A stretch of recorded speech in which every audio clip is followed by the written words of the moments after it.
Johnny, let's talk about Libra. The congressmen, the senators have tried to kill it off at birth. And America's known for innovation and trying out new ideas, for better, for worse. Some work, many don't.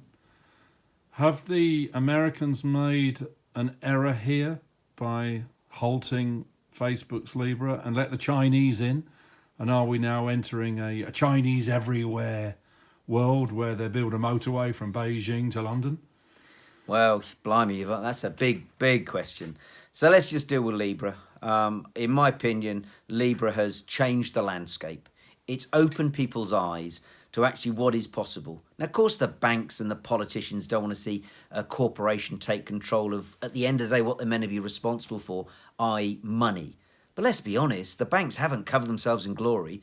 320 billion they've been fined over the last 10 years. So the market wants an alternative. They want an alternative. And quite frankly, all they've done, in my opinion, is they've actually forced Facebook out of America into the hands of places like Indonesia, Pakistan, So you think India. Facebook will just do it? They just won't do it in the USA? I think they'll do it exactly.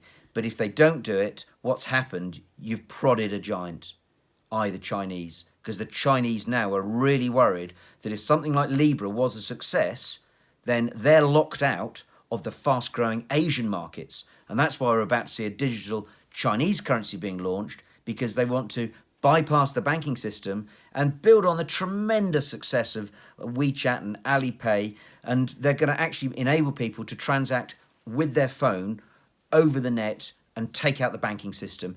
But unfortunately, along the way, they'll be collecting more information and data about you.